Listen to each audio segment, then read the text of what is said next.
Panorama group, जो सोचता है वो करता है। आपके अपने सपनों का आशियाना।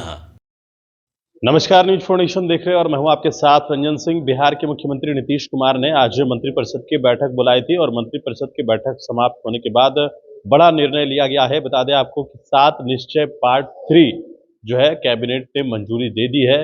बता दें आपको कि मुख्यमंत्री नीतीश कुमार का पहले आया 7 निश्चय पार्ट 2 और अब जब 25 में एक बार फिर से बिहार में एनडीए की सरकार बनी है तो एक बार फिर से 7 निश्चय पार्ट 3 जो है उसकी कहा जाए कि मंत्रिपरिषद ने स्वीकृति दे दी है।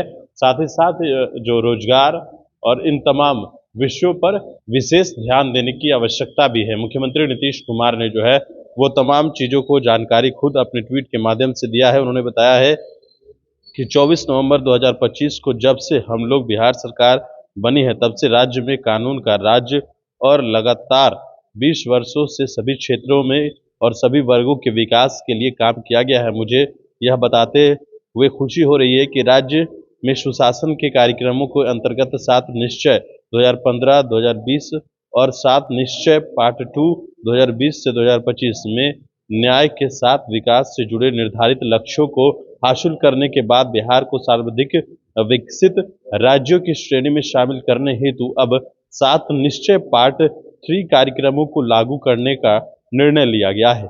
7 निश्चय पार्ट 3 का पहला निश्चय 2 गुना रोजगार 2 गुनी आय रखा गया है। इसका उद्देश्य राज्य के प्रति व्यक्ति औसत आय को 2 गुना करना है। इसके लिए कई कार्यक्रम एवं योजनाओं को लागू किया गया है। मुख्यमंत्री महिला रोजगार योजना के तहत हम लोग राज्य की महिलाओं को स्वरोजगार के लिए 10,000 रुपये दे रहे हैं। इस योजना के लाभुकों को अपना रोजगार आगे बढ़ाने के लिए 2 लाख रुपए तक की सहायता दी जाएगी। हम लोगों ने वर्ष 2023 में राज्य में जाति आधारित गणना के साथ सामाजिक आर्थिक सर्वेक्षण भी कराया था, जिसमें चिन्हित 49 लाख गरीब परिवारों को प्राथमिकता के आधार पर रोजगार योजनाओं से आच्छादित किया जाएगा तथा आवश्यकता अनुसार अतिरिक्त वित्तीय सहायता भी प्रदान की जाएगी। बिहार के उत्पादों की बिक्री के लिए हाट बाजारों को विकसित किया जाएगा। अगले 5 वर्षों में 1 करोड़ युवाओं के लिए नौकरी और रोजगार के अवसर पैदा करने का लक्ष्य निर्धारित किया गया है। इसके लिए वर्तमान में अलग से युवा रोजगार एवं कौशल विकास विभाग का गठन किया जा चुका है। दूसरा जो है समृद्ध उद्योग सशक्त बिहार, 7 निश्चय पार्ट 3 का दूसरा निश्चय समृद्ध उद्योग सशक्त बिहार। इसके तहत राज्य में तेजी से उद्योग के विकास के लिए मुख्य सचिव के अध्यक्षता में 3 उच्च स्तरीय समितियों का गठन किया जा चुका है। इन समितियों के गठन का मुख्य उद्देश्य है बिहार को पूर्वी भारत का न्याय प्रौद्योगिकी केंद्र टीच हब बनाना, बिहार को विश्व स्तरीय कार्य स्थल के रूप में विकसित करना और राज्य के प्रतिष्ठित उद्यमियों तथा प्रतिभाशाली युवाओं को राज्य के अंदर उद्योग लगाने की प्रोत्साहित करना। राज्य के सभी जिले में उद्योग लगाने के लिए औद्योगिक क्षेत्र विकसित किया जा रहा है।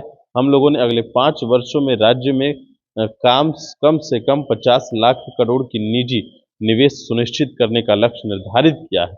वर्तमान नई सरकार बनने के बाद राज्य में उद्योग विभाग के अंतर्गत छोटे उद्योगों को बढ़ावा देने के लिए सूक्ष्म लघु एवं मध्य उद्योग निदेशालय का गठन किया गया है तथा राज्य में स्थानीय उत्पादों को निर्यात एवं बाजार विकास के लिए नए बिहार विपणन प्रोत्साहन निगम की स्थापना की गई है।